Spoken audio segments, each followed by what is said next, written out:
Bonjour à tous, nous sommes aujourd'hui bien arrivés à Julouville où je vais passer la semaine entre télétravail et kitesurf le soir après le travail. Je suis très embêté car je ne sais pas du tout ce que je vais faire comme vidéo kite sur YouTube, hein, les vidéos kite, les chaînes de kite. C'est embouteillé comme sur la route dans la vallée du Rhône, pendant le chassé-croisé, entre les juilletistes et les haussiens. Je vais quand même pas faire une vidéo du top 10 des chaînes YouTube préférées par Tanguy. Ça a vraiment pas beaucoup d'intérêt. On pourrait très bien parler par exemple de LAB. Alors Bastien de la chaîne LAB, c'est un petit nouveau qui fait pas mal de vidéos sur internet. Bon, c'est un galérien né, hein. Il arrive à paumer son matos en pleine mer, au large, à se faire voler ses affaires sur la plage. Il arrive à rentrer à la nage une fois par an, hein, ça doit lui arriver, à rentrer à la nage. Donc d'où ces tutos d'utilité publique quand même sur la nage tractée, sur le water start en foil, sur comment démarrer sur la gauche. Bon. Ça commence à prendre, hein, Bastien, courage à toi, tu vas y arriver. Life is a beach, on en profite, on se prend pas la tête, je déconne Bastien, c'est une super chaîne, force à toi, profite bien. Dans ce top 10, je vais pas vous parler non plus de la chaîne One Launch Kiteboarding, OLK. C'est vraiment une chaîne qui se prend pas au sérieux, qui fait tout de travers, qui montre tout ce qu'il faut pas faire en kite, que des tutos en dessous de tout, hein. Bon allez, je déconne, c'est pas la réalité, c'est une joke. La chaîne, les coachings de Pierre, ça non plus, je vais pas vous en parler. Parce que bon, vous connaissez le blond dans le sketch de Gad Elmaleh? Et ben Pierre, c'est le blond, c'est le beau gosse du kite. Alors il se la raconte bien lui aussi, hein, avec ses hand drag, ses kite loops, ses dark slide, ses explications matos, ses explications ultra techniques sur le pilotage précis dans le lightwing, tout ça aux petits oignons. Non, je supporte pas cette chaîne. Il est trop blond. Passe au suivant. Alors, je vais pas vous parler non plus de la chaîne de Kevin Lingerie. Alors lui, c'est encore un qui ça raconte trop, hein, avec ses méga jumps, ses méga loops qui font 30 mètres de haut, ses plaquages à 100 km/h de tous ces jumps. Il fait des downwind de 135 km de long, je sais pas où, dans le nord, en Norvège ou je sais pas où. Ses titres de King of the Air, bon, ils valent pas grand chose, hein, à mon humble avis. Il se la raconte tellement qu'il a développé sa propre marque Reading. Reading, c'est du matos plaqué or, tellement les prix c'est prohibitif. Bon alors certes, ces vidéos sont cool et il commence à avoir un bon petit niveau. Allez Kevin, abonne-toi à ma chaîne aussi. Allez. Charge devant, s'il te plaît Kevin, abonne-toi. Je déconne, hein. Jack Kelsick.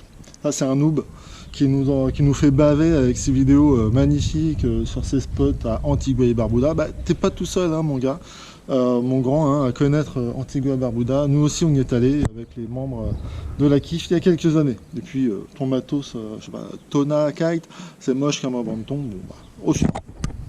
Je vous demanderai pas non plus d'aller voir, je vous en parlerai même pas de la chaîne de Megan. Megan, c'est la copine de Jack. Contre elle, je peux pas lutter, je suis pas du tout suffisamment sexy. En plus, elle sait faire du kite comme personne.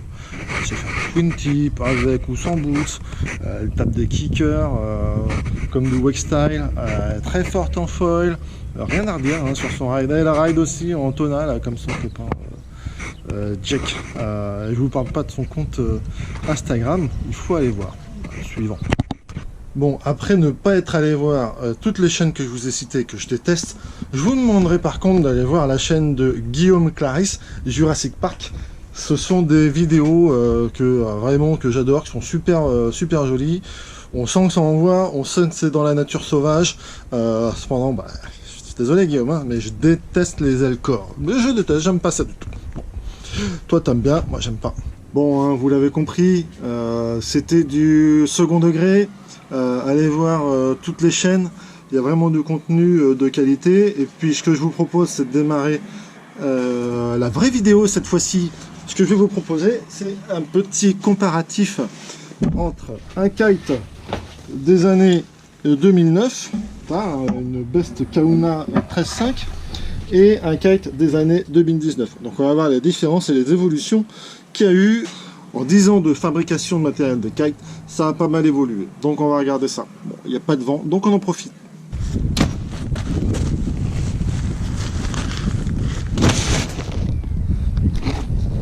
Alors, les quelques différences entre une aile de 2009 et une aile de 2019. Donc ici, on a une Takun One Light 12 mètres version 1. Et là, on a une Best Kahuna 13,5 mètres carrés. La première chose qui me frappe, moi, c'est la taille des boudins. Ça, c'est la taille du boudin sur une oreille. On peut voir que c'est assez gros versus la taille du boudin sur l'oreille de la Takun One Light. Ça n'a strictement rien à voir. C'est beaucoup plus fin ici. Donc le principal atout de ce type d'aile One Light, c'est sa construction légère et sa finesse par rapport au modèle de 2009. Les bords d'attaque et les différents boudins vont être beaucoup plus étroits, beaucoup plus faibles en termes de section. Donc on aura une légèreté dans cette aile, donc un meilleur vol, une meilleure sensation en barre que l'aile de type camion que je pouvais avoir avant, qui était construite en 2009. On va juste regarder la taille des lattes aussi. Ce qu'on peut voir, les lattes là, elles sont assez épaisses mine de rien. Et sur ce type d'aile, il y en avait 4 à l'époque. C'est une construction un peu bizarre. Sur celle-ci qui est spécialisée dans le vent léger, le light wind, comme on l'appelle, il n'y a qu'une seule latte centrale et on peut voir qu'elle est assez fine. Mais la pression dans les boudins étant beaucoup plus élevée, la rigidité, je pense, de cette aile-là sera carrément meilleure. Je pense que les qualités de vol vont être beaucoup plus élevées sur celle-ci que sur celle-ci. Il y a 1,5 mètre carré de moins entre celle-ci et celle-ci, mais je pense qu'elle volera beaucoup mieux et je vais m'en servir, le programme, je m'en servirai exactement comme celle-ci. Pas nécessairement dans un programme Lightwind, je vais l'emmener jusqu'à 20 nœuds, 21 nœuds, un peu de saut, un peu de jump avec ça. Je pense que ça ira très bien. De toute façon, on testera ça. Ce qu'on peut voir aussi en termes de fabrication, c'est les renforts. Les renforts en bord de fuite ici sont doublés en simple spi. Et on sent une petite ficelle à l'intérieur des bords de fuite. Les constructeurs d'ailes de kite, mettent un renfort ici parce que quand l'aile est gonflée et retournée, c'est l'endroit qui flappe le plus au vent et c'est l'endroit le plus fragile. A l'inverse, si on regarde le bord de fuite d'une aile de 2019, c'est renforcé en dacron. Le dacron, c'est la matière assez épaisse qu'on sent ici sur les oreilles et qu'on sent sur les boudins. C'est la matière assez épaisse qui fait tout le bord de fuite. Et on sent le petit bout de ficelle, le petit bout de bout à l'intérieur pour rigidifier le bord de fuite. Le spi, on le voit vraiment après le bord de fuite. Le spi ici, ce qu'on peut voir, je sais pas si on le voit bien, il y a des fils un peu doublés, c'est pas le triple ripstop ou le quadri ripstop qu'on trouve sur les ailes récentes de cette année, mais c'est du simple double ripstop, ce qui fait que le matériau est assez léger et apporte un petit peu de résistance. Quant à ce type de matériau là, on voit qu'il n'y a qu'un seul fil à l'intérieur, donc c'est du simple ripstop, et qu'un seul fil à l'intérieur du spi, donc c'est somme toute assez fragile pour ce type d'aile. Bon, après on peut voir que l'aile qui a 11 ans maintenant, elle est dans un état, j'ai envie de dire, quasiment irréprochable. Il n'y a pas un seul trou, j'ai jamais baigné en frontal dans le sable. Autre changement entre les deux générations d'ailes, c'est sur les bridages. En 2009, on proposait des bridages avec montée sur poulie comme ça, avec un élément mécanique pouvant avoir du sable dedans. D'ailleurs, je suis en train un peu de forcer pour que ça tourne. Donc c'est pas, ça tient pas hyper bien dans la durée. La nouveauté, c'est qu'ils mettent plus des poulets sur les bridages. Donc en fait, ça va tirer comme ça permet à l'aile, ça ce sont les avant, ça permet à l'aile de bouger et d'être réactive. C'est des éléments coulissants assez costauds d'une seule pièce. Il n'y a pas d'éléments mécaniques pouvant perturber le bon fonctionnement. Enfin, dernier avantage, le système de gonflage.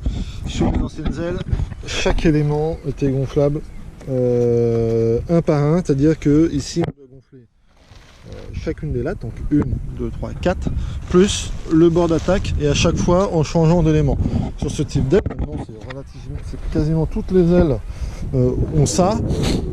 On se place sur l'élément de gonflage, sur la valve de gonflage unique, et on a un système de one pump, c'est-à-dire que ici l'air qui est envoyé dans le gros boudin passe par ce petit tuyau et gonfle en même temps la latte centrale. Si on avait eu un système one pump avec 3 lattes ou 5 lattes, ça aurait été le même principe. Ce que je vais faire maintenant, je vais gonfler avec la nouvelle pompe là, ça va être la même pompe, hein. Je vais gonfler cette aile là, puis la suivante, et je vais chronométrer, et puis on regardera à la fin le temps que ça prend. Je vous fais ça.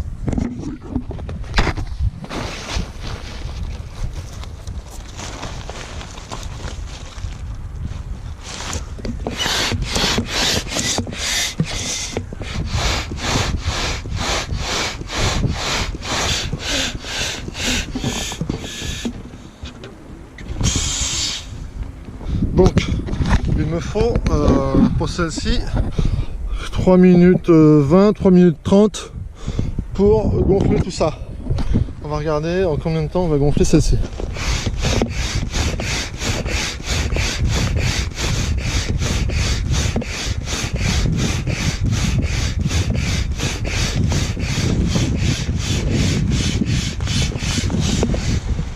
Hop, j'ai oublié ça. Et voilà. 1 minute 45. Quasiment 2 fois moins de temps. Il n'y a pas d'air du tout.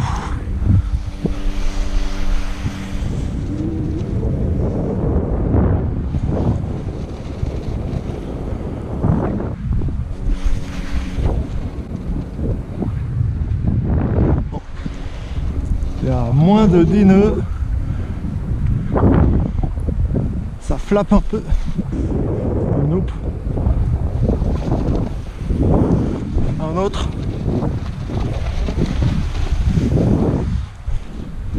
Bon, ça flappe quand même, hein. On va voir ce que ça donne sur nous. Alors, je sais pas s'il y a un réglage ou si en étant bordé à fond, est-ce que ça le fait? Non, en étant bordé, ça le fait. En étant bordé, ça le fait pas, beaucoup moins. Donc, c'est le fait que les arrières soient un peu détendus qui fait ça. Donc, sans doute, quand il y aura du vent un peu plus soutenu, ce phénomène ne réapparaîtra pas.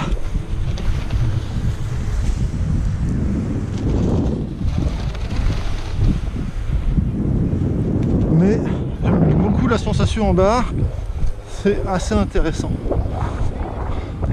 On va voir si ça sustente un peu quand même.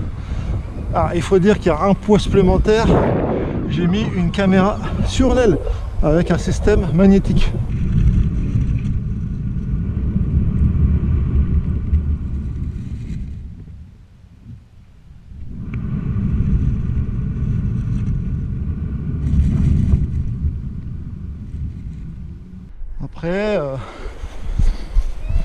Après c'est pas une aile où je vais faire beaucoup de kite loop à mon avis.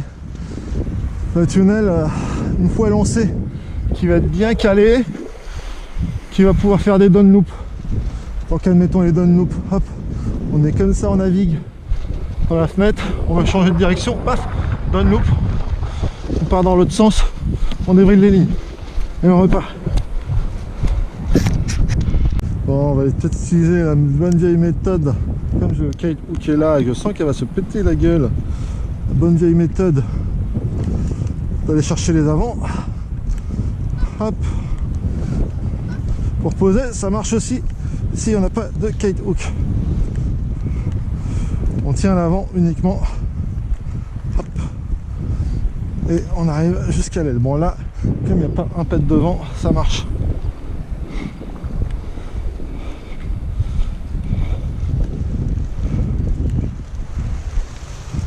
Hop là, voilà la belle. Bon, je vais quand même faire une petite démo à notre ami Daddy. Qu'est-ce que tu dis toi? Tu vas recommencer? Non, je vais mettre ça. C'est quoi? C'est un kite lit. C'est ce que j'allais dire, c'est que j'allais faire une petite démo à notre ami Daddy de la chaîne YouTube Dad Goes Kitesurfing pour lui montrer comment on met le kite lit. Et comment on le met? Ben, un par un, tout bêtement, hop. T'appuies? Hop. Et t'as fait quoi? Hop. Et le fil du milieu, il sert à quoi? C'est quand il y a un kite avec une 5e ligne, les kites C-shape. Voilà, c'est fini. Alors, il y a un élément important au niveau de la sécurité de la réglementation dont j'ai pas parlé.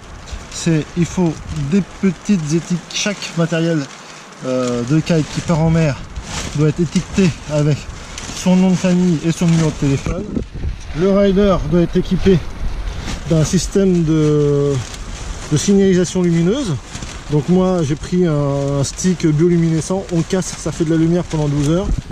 Et il faut être équipé d'un élément de flottaison, donc une combinaison, c'est suffisant. Sinon une veste d'impact ou un gilet de sauvetage, de navigation. Voilà, donc ça je vais le coller sur mon aile. Et bien voilà, c'est sous ce magnifique paysage sans vent, en pétole, que cette vidéo de quelles étaient les différences entre une aile de 2009 et une aile de 2019, 10 ans d'écart, s'achève.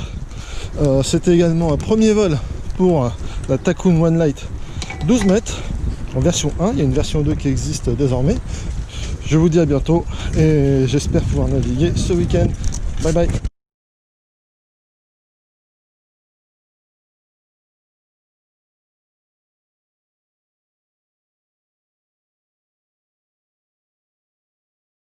Véritable latte de... Je vais souffler ce que je viens de gonfler. Ça c'est la préparation de kitesurfer. Tu gonfles, t'es chaud. Après ne pas être allé voir toutes les chaînes dont je vous ai cité, que je déteste et que... Donc maintenant ça se tend à se tendre. Ça se tend à se tendre, n'importe quoi, ça veut rien dire. En 10 ans de